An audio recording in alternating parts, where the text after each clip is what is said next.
My daughter lay in the cold, white hospital bed, tubes running from her nose, machines beeping like a cruel reminder that life can collapse in seconds.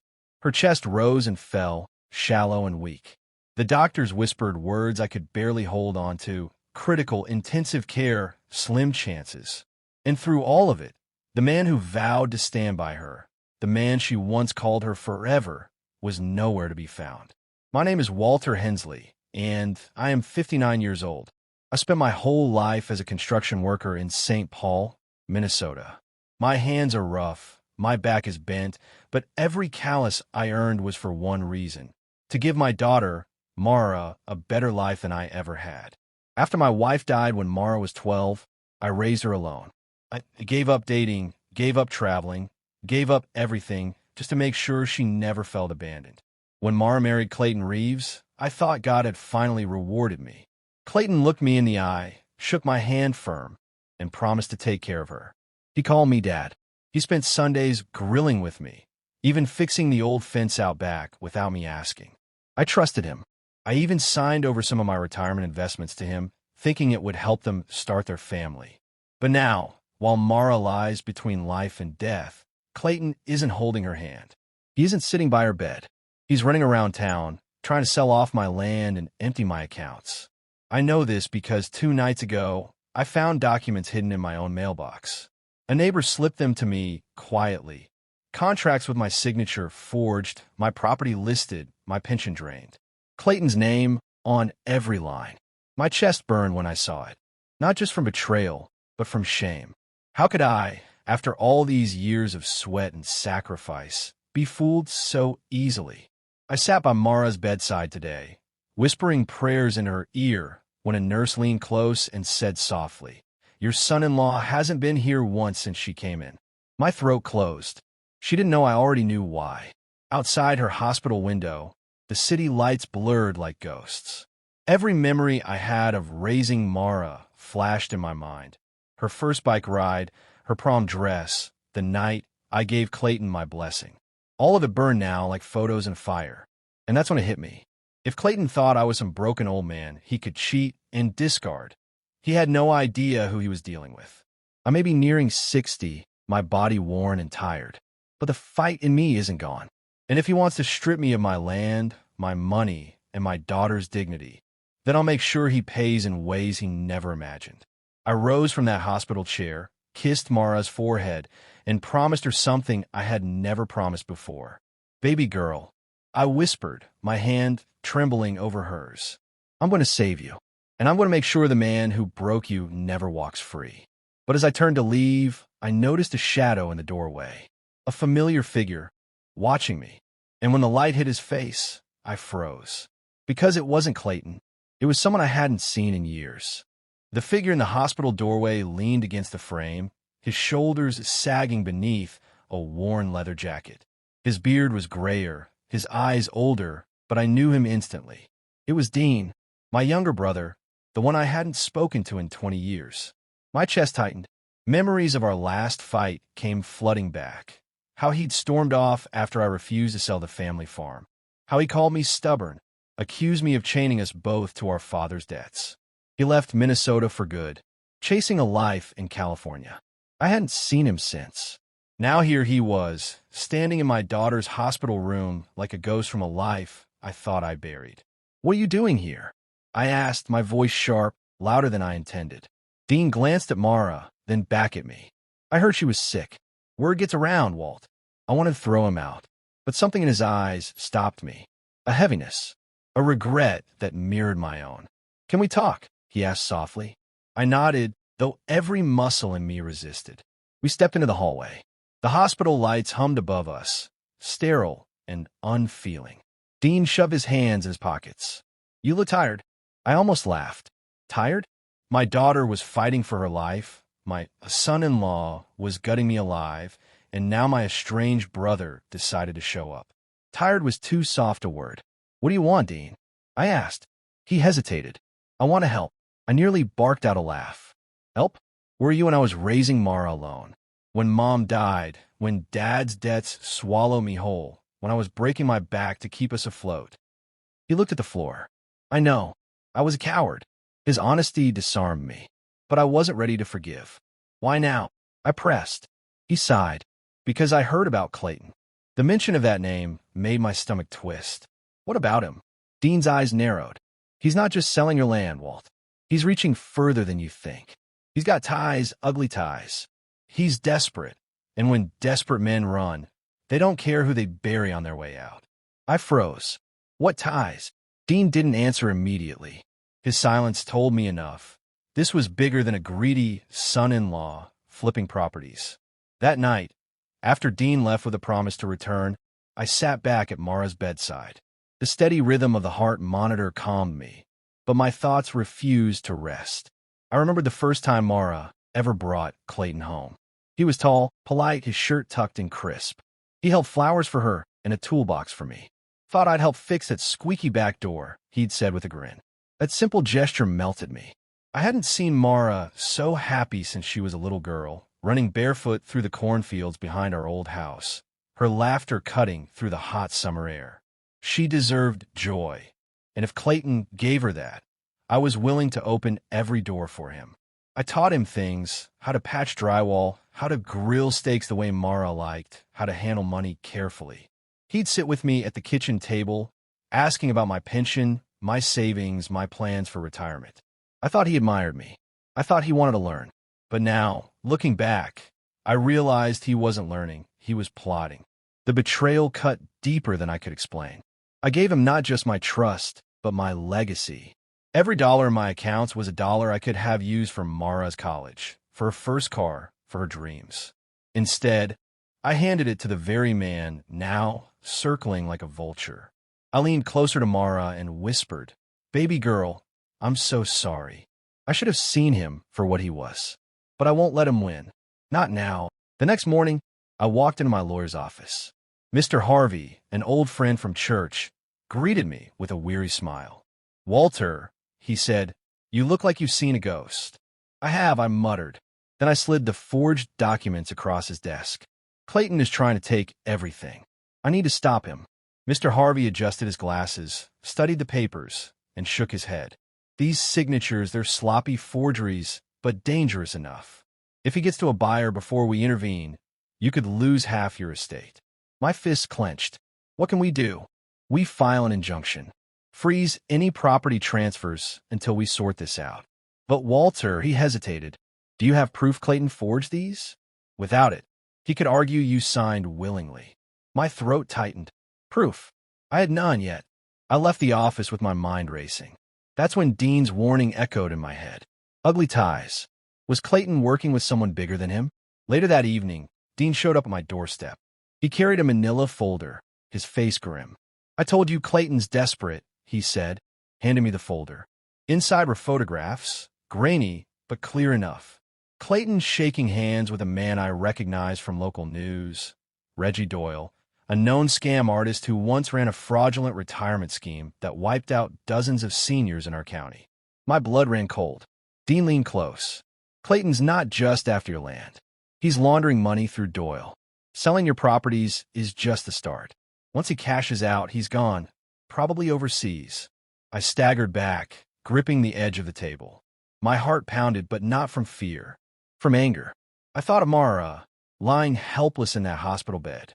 I thought of every night I skipped meals so she could eat, every winter I worked double shifts just to buy her a decent coat, every prayer I whispered when she was sick as a child. And this man, this boy I welcomed as my own, was going to destroy everything? No, not while I was still breathing. That night, I couldn't sleep. I sat at the kitchen table, staring at the photographs, the documents, the pieces of my betrayal spread before me. My hands trembled, not with weakness, but with the beginning of resolve. I had spent my life building houses, laying foundations strong enough to weather storms. And now I would build something else. A plan. Clayton thought I was old, tired, broken. He thought he could gut me quietly and disappear. But he forgot one thing. I know how to fight for what's mine. I stood, walked to the window, and looked out into the dark streets of St. Paul. Somewhere out there, Clayton was making his moves.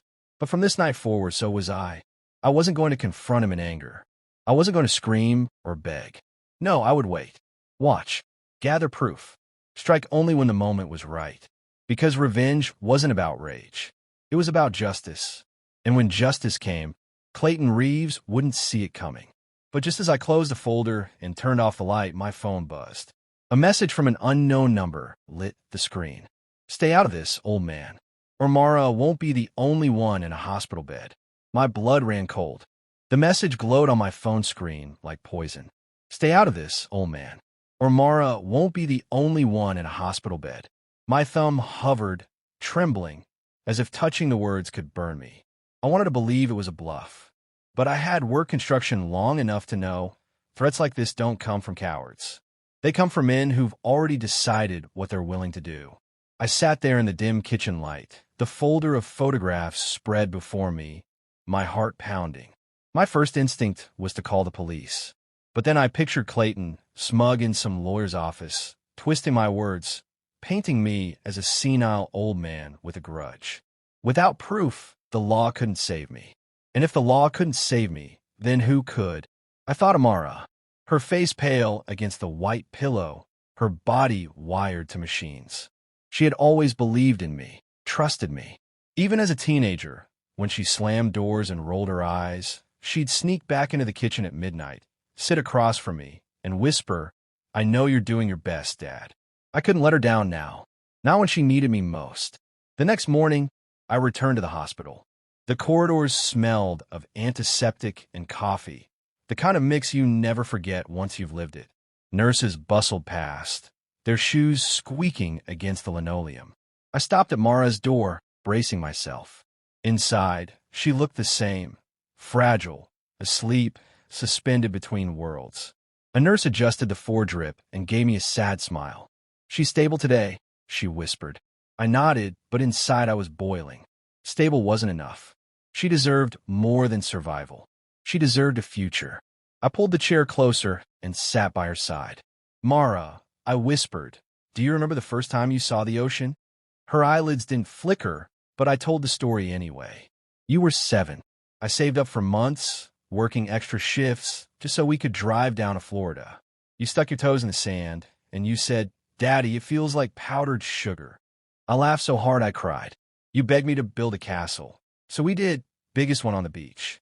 You told every stranger who walked by, 'That's my dad. He made this for me.'" My voice cracked. "I've spent my life building things for you, Mara. Houses, fences, castles in the sand. And now, I'll build your life back. I'll build justice, even if it kills me." On my way out, I spotted Dean leaning against the wall, sipping cheap coffee. He handed me a cup without asking. "You look like hell," he muttered. "Thanks," I said flatly. He eyed me carefully. "You get that message last night?" I froze. "How do you know about it?" Dean sighed. "Because I got one too."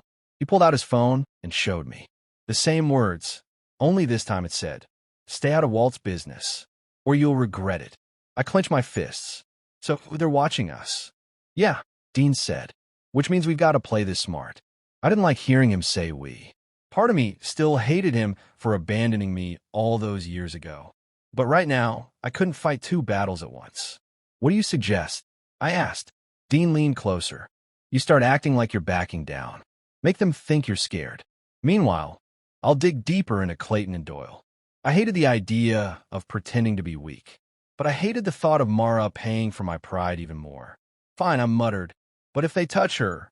"They won't," Dean cut in. "Not if we're ahead of them." That evening, I drove back home, the sun setting behind me, casting the city in a blood-red glow. The house felt emptier than ever. No laughter, no warmth, just the ticking of the old clock on the wall. I sat at the table and let myself remember Mara's wedding day. She was radiant in her white dress, her eyes glowing with hope. She had clutched my arm so tightly before walking down the aisle. "Dad," she whispered, "promise me you'll like him." I did more than like him. I welcomed him as a son. During the reception, Clayton danced with Mara, spinning her like she was made of glass. Then he came over, shook my hand, and said, "Thank you for trusting me with her, Walt. I'll never let her down." Those words replayed in my head now, each one dripping with poison. Later that night, I decided to test something. I called Clayton. When he picked up, his voice was smooth, too smooth. "Dad," he said, pretending affection. "Where are you?" I asked, keeping my voice steady. "Busy," he replied quickly. "Meetings, paperwork, you know how it is." I wanted to scream at him, but instead, I let my voice crack just a little, as if defeated. "Clayton, I saw the papers. The land, the pension. Why would you do this?" There was a pause. Then he chuckled softly. "Because, old man, you've had your time. You spent your whole life breaking your back. And for what? To sit in a retirement home and rot? I'm doing what's smart. Mara won't need land or money if she doesn't make it. Better it doesn't go to waste." The words hit me like a hammer. My knuckles turned white around the phone. He added, "Don't get in my way, Walt. If you stay quiet, maybe I'll throw you a bone. If not." He let the silence hang, heavy and threatening. Then he hung up. I sat there, staring at the dark screen, my jaw trembling with rage. That was the moment I knew there was no misunderstanding. No mistake. He wasn't just desperate. He was ruthless. And he was already planning a future where my daughter didn't exist. The next day, I met Dean at a diner on the edge of town. The kind of place where old men drank coffee for hours and nobody asked questions. Dean slid into the booth, a file tucked under his arm. "I did some digging," he said, dropping on the table. "Clayton's been moving money through shell companies connected to Doyle. If we can trace the transfers, we've got proof of fraud." "Good," I muttered. "That's what Harvey needs." Dean leaned in. "But there's more. Doyle's crew, they don't just scam. They threaten, intimidate, and sometimes worse. If Clayton's in bed with them, he's not just stealing from you. He's dangerous." I stared at my reflection in the greasy window, my face lined with years of hard labor and heartbreak. "Then I guess I've got no choice." Dean frowned. "What do you mean?" I looked him dead in the eye. "I'm going to take Clayton down. Not just legally, publicly. He's going to watch everything he built on lies crumble in front of him. And he's going to know it was me." Dean studied me for a long moment, then nodded. "Then we start tonight." We left the diner as the neon sign flickered behind us. The air was heavy, the kind that carried storms. I walked to my truck, but before I could open the door, headlights flared behind me. A black SUV pulled into the lot, its engine growling low. The windows were tinted, impossible to see through. Dean froze. "Walt, get in the truck." The SUV idled for a moment. Then, slowly, it rolled past us, the driver's window lowering just enough for a hand to slip out. Something shiny clattered onto the ground at my feet. A bullet casing. The SUV sped off, its taillights bleeding into the night. I bent down, picked up the casing, and felt its cold weight in my palm. The message was clear. Clayton wasn't bluffing anymore. The bullet casing sat heavy in my palm, colder than the Minnesota night air. I rolled it between my fingers, the metal clinking like a cruel reminder. Clayton's allies weren't just thieves. They were predators. And predators don't make threats unless they're willing to follow through. Dean leaned close, his voice low and urgent. "Walt, this isn't just about property anymore. They're telling you they'll kill you if you keep digging." I slipped the casing into my pocket, my jaw tight. "Good," I said. "Now I know exactly who I'm dealing with." Dean blinked. "You're not scared?" "Oh, I'm terrified," I admitted. "But fear doesn't stop me. It just makes me careful." We climbed into my truck, the diner's neon buzzing behind us. As we drove off, my mind replayed Clayton's words from the night before. "Mara won't need land or money if she doesn't make it." Every syllable cut like a knife. I gripped the wheel tighter. He thinks I'm some broken old man he can bully. But I've spent my whole life outlasting storms, Dean. He has no idea what I can do when I've got nothing left to lose. The next morning, I returned to the hospital. Mara lay still, her chest rising gently beneath the blankets. I brushed her hair back from her forehead, my heart aching at how small she looked. "Baby girl," I whispered, "you know what your old man used to say? That the strongest foundations are built in silence. Nobody sees the work at first. But when the storm comes, it's the only thing that holds." I leaned closer, my lips trembling. That's what I'm doing now. I'm building in silence. And when the storm hits, Clayton won't even know where it came from. I squeezed her hand gently, half hoping, half praying for even the smallest response. Nothing came. Still, I carried on talking because I knew on some level she could hear me. Do you remember your first baseball game? You were 10. I worked 3 weekends straight just to afford those tickets. We sat in the nosebleeds. You ate 3 hot dogs, and when the crowd roared, you turned to me and said, "Daddy, this is the best day of my life."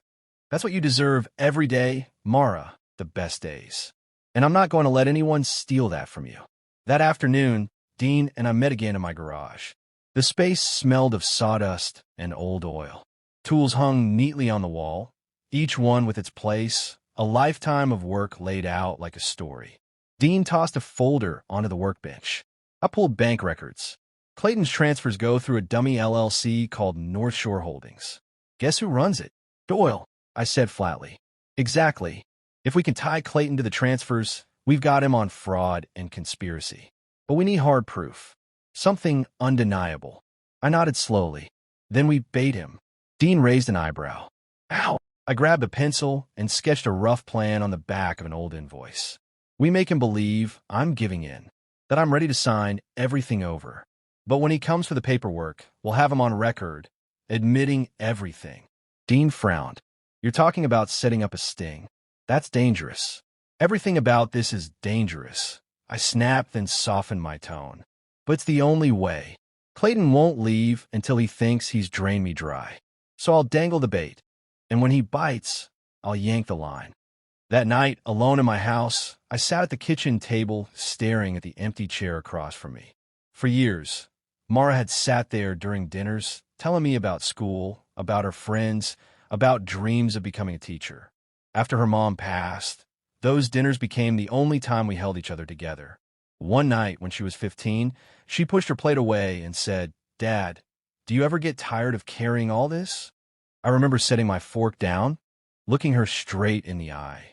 Carrying you is never heavy, sweetheart. Not once. Now, staring at that chair, I realized I was still carrying her. And I wasn't about to stop. The following day, I called Clayton. When he answered, his voice was casual, confident. "Dad, to what do I owe the pleasure?" I forced a tremor into my tone. "Clayton, I've been thinking. Maybe you're right. Maybe it's time I let go. I can't fight forever." There was silence on the line, then a satisfied chuckle. "I knew you'd come around. Smart move, Walt." I swallowed hard. "Can we meet? Go over the papers? I don't want Mara to suffer through more family fighting." "Of course," he said smoothly. "Tomorrow night. My office." I hung up while rising in my throat. The way he said it, so calm, so certain, made me want to drive to his house right then and rip the smugness off his face. But I couldn't. Not yet. Dean was right. We had to be smarter than him. The next evening, Dean and I wired a tiny recorder inside the pocket of my jacket. "Don't touch it," he warned. "Just let him talk. We only need him to admit the fraud." I nodded, though my hands shook as I buttoned the coat. "And if he doesn't?" Dean's eyes hardened. "Then we find another way. But tonight, keep your cool." "Cool," I muttered. "Right." Inside, though, my blood boiled. Clayton's office was slick, sterile, all glass and chrome. He greeted me with a smile that didn't reach his eyes. "Walt, you look good. Strong. I'm glad you finally came to your senses." I forced a weak smile, lowering myself into the chair across from him. My heart hammered against my ribs, the recorder pressing like a secret against my chest. He spread the forged contracts across the desk. "All you have to do is sign here. Then you can rest easy. I'll take care of everything." I leaned forward, my hands trembling. "Clayton, why me? Why my land, my money? You had everything with Mara. Why throw it away?" His grin widened shark-like. "Because, old man, you were too easy. You trusted me. You handed me the keys to the kingdom, and I walked right in. Why settle for scraps when I could have it all?" My jaw tightened, but I forced myself to stay quiet. He tapped the papers. "Sign, and maybe, just maybe, I'll let you keep the house. Out of respect." The words dripped with mockery. I reached for the pen, my fingers trembling. But just as I touched it, the office door slammed open. A man stormed in, tall, broad, his face shadowed by a baseball cap. He tossed a thick envelope onto the desk. "Clayton," he growled, "we need to talk. Now." Clayton's smile faltered. "Not now, Reggie." My stomach dropped. Reggie Doyle, in the flesh. He turned his gaze to me, cold and dangerous. "Who's this?" Clayton stammered. Just my father-in-law. He's signing over some properties. Reggie sneered. He better. Because if he doesn't, we've got bigger problems than paperwork. My throat went dry. The recorder hummed silently in my jacket, catching every word. And I realized this wasn't just about catching Clayton anymore. I was sitting in a cage with wolves. Reggie Doyle's eyes cut through me like a blade. Hard, cold, unflinching. The kind of eyes you only earn from years of taking what you want without fear of consequence. Clayton fidgeted, trying to mask his nerves with a smile. Reggie, I told you, I've got this handled. Walt's signing everything over tonight. Reggie didn't smile. He leaned forward, pressing his palms flat against the glass desk. I don't like waiting, Clayton. You promised me land, money, clean papers. And all I see is an old man sitting here looking like he'd rather spit in your face than sign a damn thing. The room grew heavy, suffocating. I could hear my own heartbeat thumping in my ears. The recorder in my jacket pocket felt like it weighed 100 pounds. If they found it, I wouldn't leave the office alive. I forced my voice to stay calm, trembling just enough to sell my role. I'm just nervous. It's not easy giving up what I've built. But Clayton says it's the right thing. For Mara. Reggie's lips curled into a smirk. Mara. Sweet girl. Shame about her condition. My stomach nodded. He knew. He knew she was in intensive care. How deep did Clayton drag her into this? Clayton chuckled lightly, as if Reggie's cruelty was some kind of joke. Don't worry, Dad. Mara's in good hands. You sign these papers, and we'll all be set. I picked up the pen, my hand trembling. Every muscle in me screamed not to do it. But I wasn't here to fight. Not yet. I was here to listen, to record, to capture every word that could bury Clayton and Doyle for good. So I let the pen hover over the page and whispered, "What happens after I sign?" Reggie barked a laugh. What happens? We liquidate everything. Clayton gets his cut. I wash the money clean, and you get to enjoy your golden years in peace. Everybody wins. Clayton's eyes flicked nervously toward Reggie. He hadn't expected him to spell it out so plainly. That was my chance. I set the pen down. I need time. One more day. Please. Reggie's eyes narrowed, but then he grinned. Fine. One day. But if you're not back here tomorrow night with that signature, we'll make sure you don't need a nursing home. We'll dig you a grave instead. He grabbed the envelope, gave Clayton a look that made him shrink in his chair, and stormed out. The office door slammed behind him. The silence that followed was deafening. Clayton finally exhaled, forcing a laugh. Don't mind him. He's intense, but he respects results. Tomorrow night, Dad. Tomorrow night, we finish this. I nodded weakly, forcing myself to shuffle out of the office like a beaten man. But inside, my resolve hardened. I had what I needed. Reggie's voice, his confession, the whole rotten scheme laid bare. Tomorrow night wouldn't be the end of me. It would be the end of them. That night, I met Dean in the garage again. I played the recording, letting Reggie's threats echo through the space. Dean's eyes widened. Jesus, Walt. That's everything. Fraud, extortion, conspiracy. It's all here. I shook my head. Not enough. They'll claim it's taken out of context. They'll say I misunderstood. No, Dean, we need them on video. We need faces, names, contracts, everything. Dean rubbed his temples. You're playing with fire. If Reggie's suspects are setting him up, he won't hesitate. I looked down at my scarred hands, the veins raised and blue beneath the skin. Dean, I've lived through harder winters than most men can imagine. I've buried friends, lost my wife, worked myself to the bone for every dime. If Reggie Doyle thinks he can scare me into silence, he's never met a man with nothing left to lose.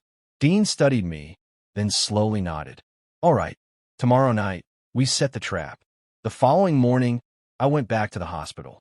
Mara was still unconscious, her chest rising gently with each shallow breath. I sat beside her, gripping her hand. Baby girl, I whispered, your husband thinks he's already buried us. But he's wrong. You're still here, fighting, and so am I. Tomorrow night, it ends. For both of us. I closed my eyes, letting the memories wash over me. Her laugh when she was a child. The way she hugged me after every softball game, win or lose. The way she clung to my arm at her wedding. She had always been my reason. and now she was my weapon. Every sacrifice I ever made for her gave me the strength to fight this one last war. That evening, Dean and I laid out the plan. We borrowed a hidden camera from a friend of his, a retired cop who owed him a favor. We'd set it up in my jacket, angled just right to catch the papers in their faces. "You'll act weak, scared, ready to sign," Dean said. "Once they start bragging, we'll have enough to bury them." "And if they catch it?" I asked. Dean was silent for a moment. Then he said, "Then you won't walk out." I nodded. Worth the risk. The next night, I returned to Clayton's office.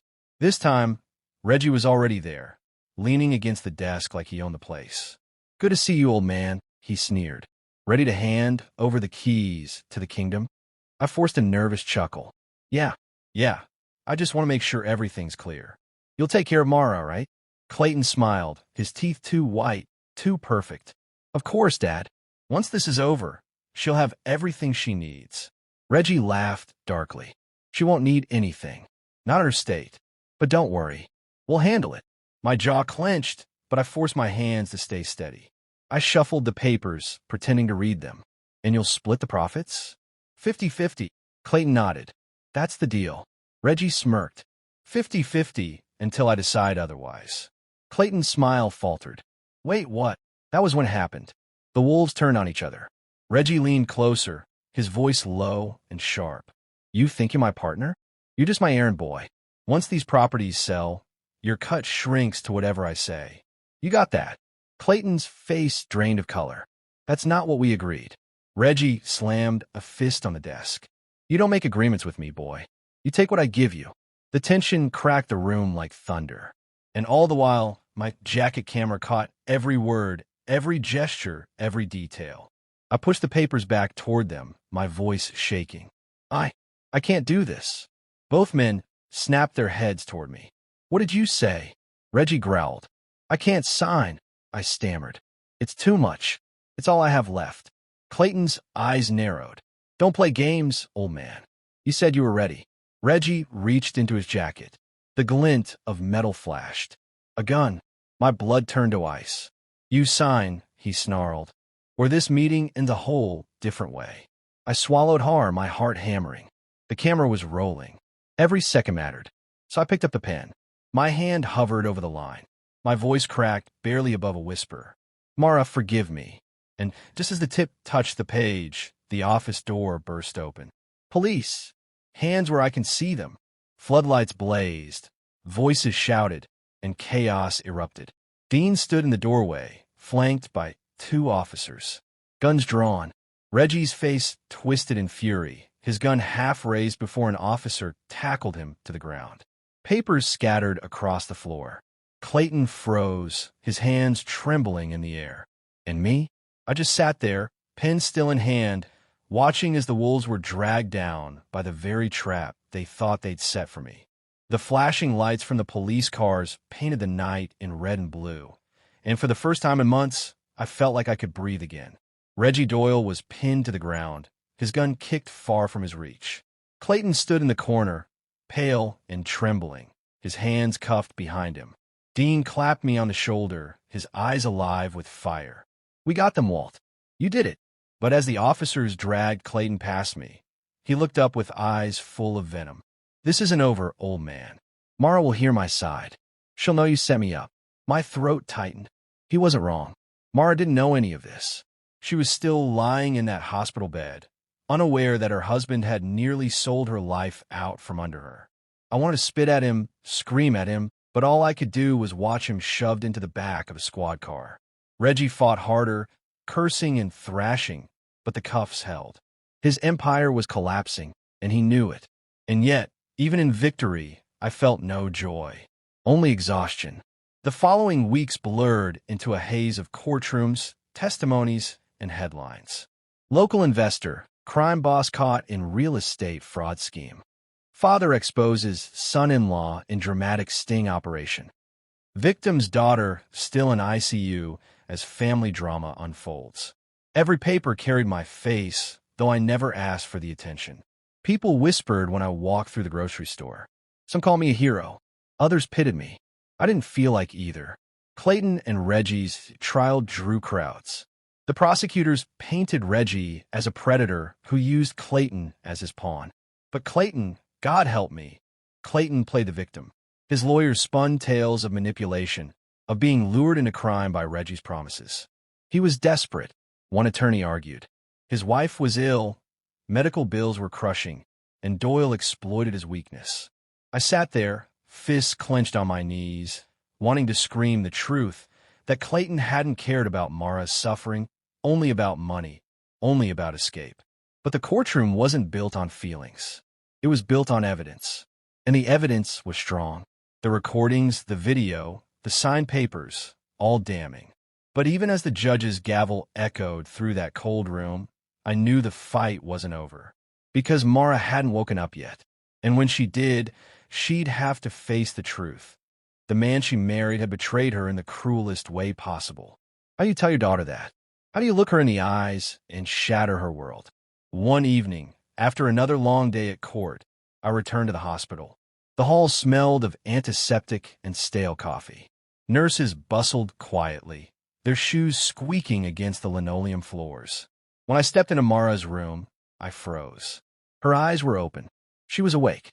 Dad, her voice was hoarse, fragile, but it was her. My Mara. I rushed to her side, tears burning my eyes. Baby girl, you're back. She squeezed my hand weakly. What happened? How long have I been out? I couldn't speak.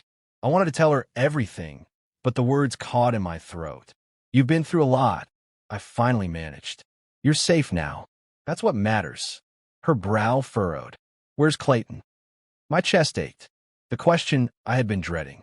He's not here right now, I said carefully. She studied me, her eyes cloudy but searching. Is he okay? I swallowed hard. We'll talk about it later. Right now, you just need a rest. She didn't argue, but I could see the worry settling in her face. She knew something was wrong. She just didn't know how wrong. That night, I sat in the hospital chapel, the dim light flickering over the stained glass. I hadn't prayed in years, not since Emma died. But now I found myself whispering into the silence. God, if you're listening, please, give me the strength to do this, to tell her the truth, to help her survive it. I can fight men like Doyle. I can fight wolves like Clayton. But how do I fight the hurt in her heart? My voice cracked. Don't let this break her.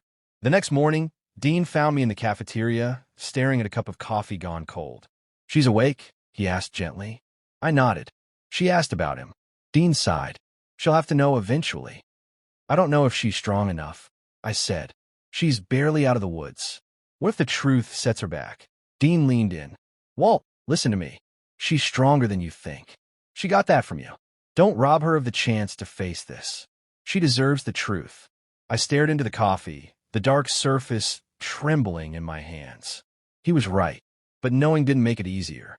2 days later, the nurse told me Mara was stable enough for a short visit from the attorney. They wanted her statement, her signature on some papers to freeze Clayton's access to her accounts. She signed, her hands shaking, her eyes filling with confusion.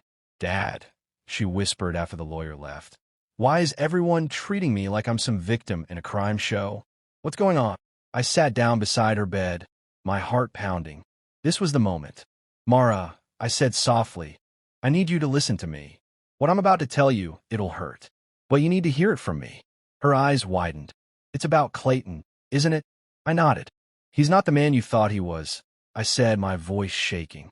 While you were in here, fighting for your life, he was trying to sell everything. The land, the house. He was planning to run, to leave you behind. Her lips parted, her breath catching. No, he wouldn't. He did. My voice broke. I saw it. I heard it. I trapped him, Mara. He's in jail now. Both him and Reggie Doyle. But it's true. He betrayed you. Her hand flew to her mouth, tears spilling down her cheeks. Clayton, no. He promised. He promised he'd be here when I woke up. I reached for her hand, but she pulled away, curling into herself like a child. Her sobs filled the room, raw and broken. I'm sorry, I whispered. I wish it wasn't true. She shook her head, her body trembling. I don't believe you. I can't. The door opened, and a nurse stepped in, concern on her face. I stood, nodding quickly. I'll give her some space. As I walked out of the room, I felt like the air had been punched from my lungs. I had saved her life, but in doing so, I had destroyed her heart. That night, alone in my kitchen, I poured a glass of whiskey and stared at the old photographs on the wall. Mara as a child, Emma holding her, me standing behind them with pride. I whispered into the empty room. Did I do the right thing, Emma? Or did I just break her more? The silence gave no answer. But deep inside, I knew the storm wasn't over. Because Mara wasn't just grieving her body's recovery. She was about to grieve the death of her marriage. And grief, I knew all too well, can turn the gentlest soul into a firestorm. The first time Mara asked to see him, I thought I misheard her.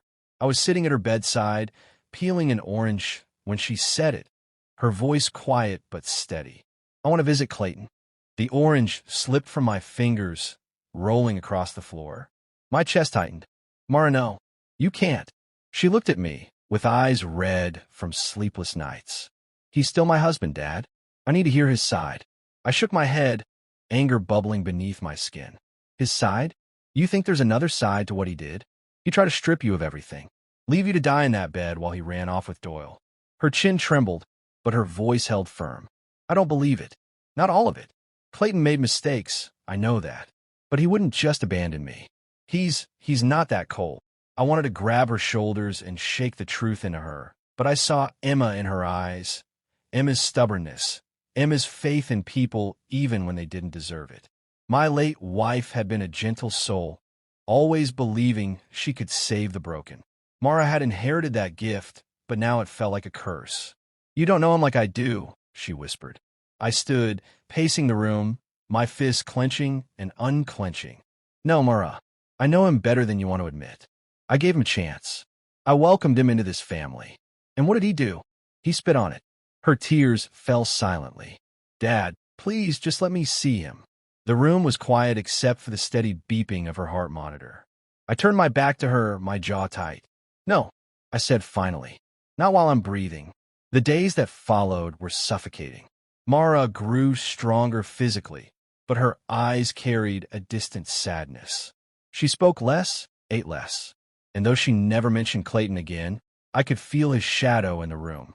One afternoon, Dean stopped by with paperwork from the prosecutor's office. After he left, Mara asked casually, "Did he say how Clayton's doing?" I froze, my pen mid-signature. "That's none of your concern." Her lips pressed into a thin line. She said nothing more, but the silence between us was sharp as glass. That night, I caught her with the phone. She had dialed the county jail before I walked in. Her hands trembled as she hung up, caught in the act. "Mara," I said softly, "don't do this to yourself." Her eyes flared with anger. "Don't do this to me, Dad. Don't treat me like a child. I have a right to talk to my husband." I swallowed the fire rising in me. "You have the right to protect your heart, and that man will only break it further." She turned away, her shoulders trembling. And for the first time, I wondered if I hadn't just lost a son-in-law. I was losing my daughter, too. The trial pressed on. Reggie barked threats from the defense table, his lawyers scrambling to spin webs of lies. Clayton sat quiet, clean-shaven, his suit pressed, his eyes downcast like a repentant schoolboy. He looked the part of a victim, and some of the jury seemed to soften to him. It made me sick. After one hearing, as the crowd shuffled out, Mara leaned toward me and whispered, "He looks so tired, so lost." I stared at her in disbelief. "Mara, he's playing you. That's what men like him do." She frowned. "Or maybe he really is sorry." I bit my tongue until I tasted blood. A week later, I found her room empty. Panic jolted through me until a nurse said she'd signed herself out for a short trip with Dean's assistance. Dean, the man I trusted. I raced to the county jail, my heart pounding like a war drum. And there she was, behind a glass partition, phone pressed to her ear, eyes locked on Clayton's. I froze in the doorway, every instinct screaming to tear her away, but I forced myself to listen. "I didn't mean for it to happen, Mara." Clayton's voice filtered through the receiver, smooth and desperate. "Doyle, he pressured me, threatened me. I thought I could protect you if I played along." Mara's tears streamed down her face. but he tried to sell everything. Our home, Dad's land. Clayton leaned closer, his hand flat against the glass. I was scared. I thought I'd lose you. I didn't know what to do. I made mistakes, but I never stopped loving you. Her hand lifted, hovering near the glass, almost touching his. That was it. I couldn't hold back anymore.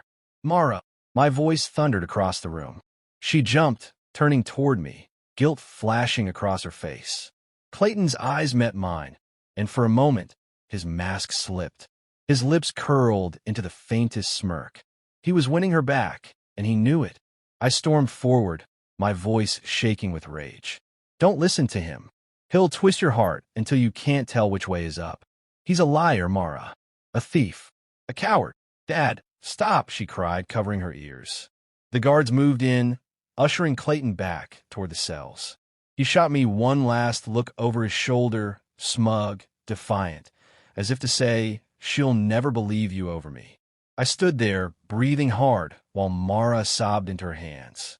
The car ride home was silent. She sat curled against the door, her face hidden. I gripped the wheel so hard my knuckles turned white. Finally, she whispered, "Why can't you just trust me to make my own choices?" My voice broke.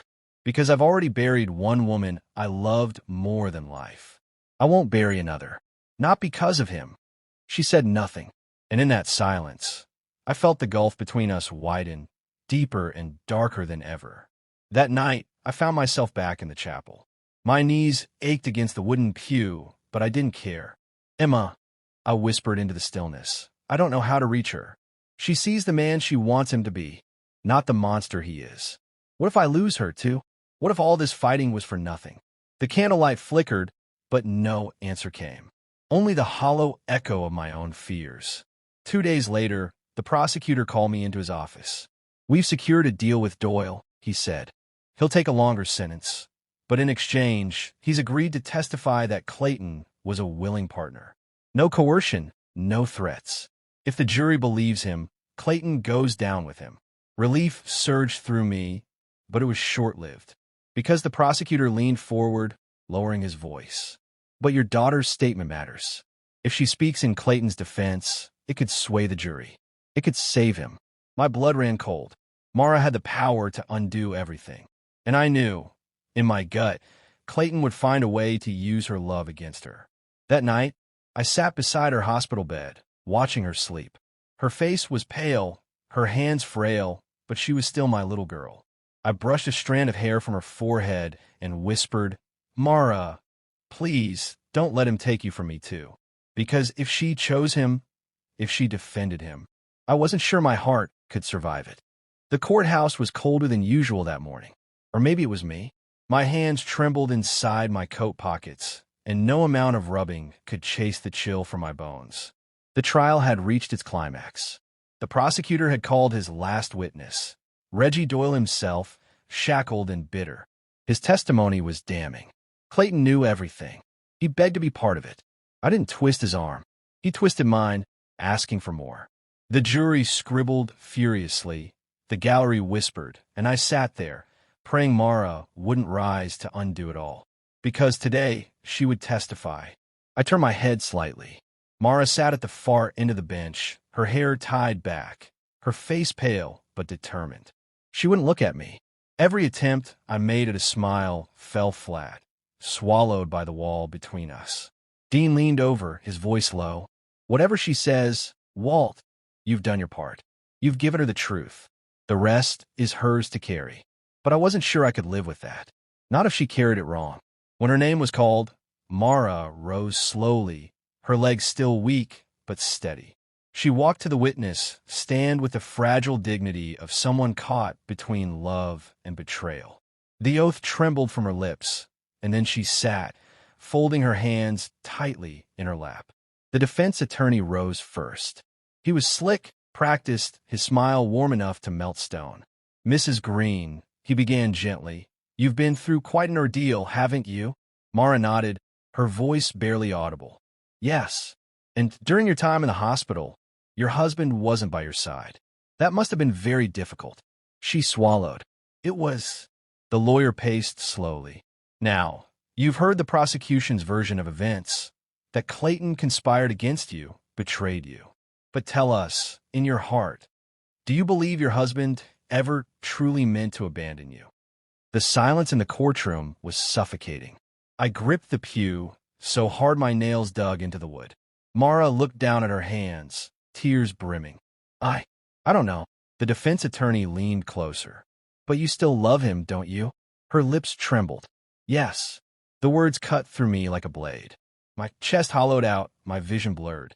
Dean's hand pressed against my arm, steadying me. The attorney nodded sympathetically. That's all I needed, Mrs. Green. No further questions.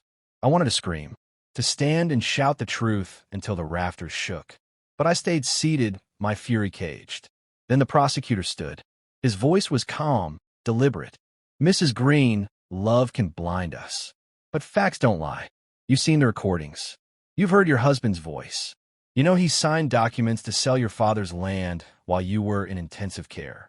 So I'll ask you plainly, did Clayton betray you? Mara's shoulders shook. She looked out across the room, past the jury, past the judge, until her eyes landed on me. For a moment, time stopped. Her lips parted. Yes, she whispered. He did.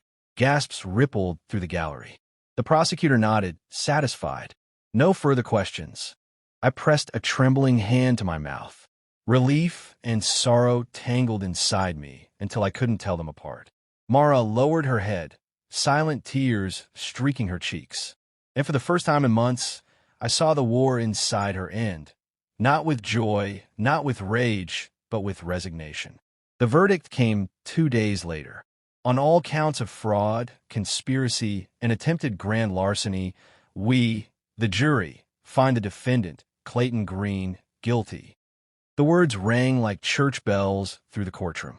Clayton's face crumbled, his polished mask shattering. He turned toward Mara, his voice hoarse. Mara, please, tell them. I did it for us. But Mara didn't move. She sat stone still, her eyes empty. The judge banged the gavel. Order. Defendant will be remanded into custody pending sentencing. Reggie was sentenced the same afternoon. 20 years, no parole. Clayton would get less, 7 to 10, the judge said. Enough to ruin him, but not enough to bury him.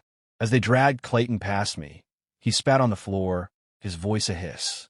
You'll die alone, old man. She'll never forgive you. I didn't answer. I didn't need to. His words couldn't touch me anymore. Outside the courthouse, the press swarmed like flies. Cameras flashed, microphones shoved in our faces. Mr. Carter, how does it feel to see justice served? Mrs. Green, do you stand by your father or your husband? Dean shielded us, pushing through the crowd until we reached the car. Inside, Mara sat quietly, staring out the window. I wanted to say something, anything, but no words came. Finally, she whispered, I feel like I lost everything. I reached for her hand. No, baby, you still have me. She didn't pull away, but she didn't squeeze back either. Weeks turned into months. Mara's health improved. She started walking again, then working part-time at the library downtown. People whispered, of course. Small towns always do. But she carried herself with quiet grace, her wounds hidden beneath polite smiles. I tended the land alone. The mornings were colder without Emma's laughter, the evenings quieter without Mara's chatter. But the farm still stood. The house still breathed. And I still fought to keep the wolves from the door. One evening, Mara sat beside me on the porch. The sky was streaked with orange, cicadas humming in the trees. Do you ever regret it, Dad? She asked softly. I looked at her, puzzled. Regret what? Exposing him. Turning him in. Fighting so hard. Do you ever wish you'd just let it be? I shook my head slowly. No, because if I'd done nothing, he'd have taken everything. And you'd have woken up to a life built on ashes. Her eyes glistened. I loved him. I know, I whispered. And maybe part of you always will. But love isn't blind, Mara. Love sees the truth and survives it. She leaned against me, her head on my shoulder. For the first time in a long time, I felt her weight soften against me, like the little girl she once was. I hate him, she murmured. But I hate myself more, for not seeing it sooner. I kissed the top of her head. Don't you dare. That's his sin, not yours. We sat there as the sun dipped below the horizon, two broken souls stitched together by blood and survival. Months later, I received a letter. Clayton's handwriting, neat and familiar. Walter, they'll lock me away, but you'll never have her heart. She'll think of me every day, and when I get out, I'll be waiting. You can't keep us apart forever. I burned the letter in the fireplace, watched the flames devour his lies until nothing but ash remained. Then I looked out across the fields, the land I nearly lost, the home Emma built with me. And I whispered into the night, "You were wrong, Clayton. I don't need her to forget you. I just need her to survive you." The wind carried the smoke into the dark, and for the first time, I felt peace. Not victory, not triumph, just peace. Because in the end, I hadn't fought for land or money. I had fought for her, and that was enough.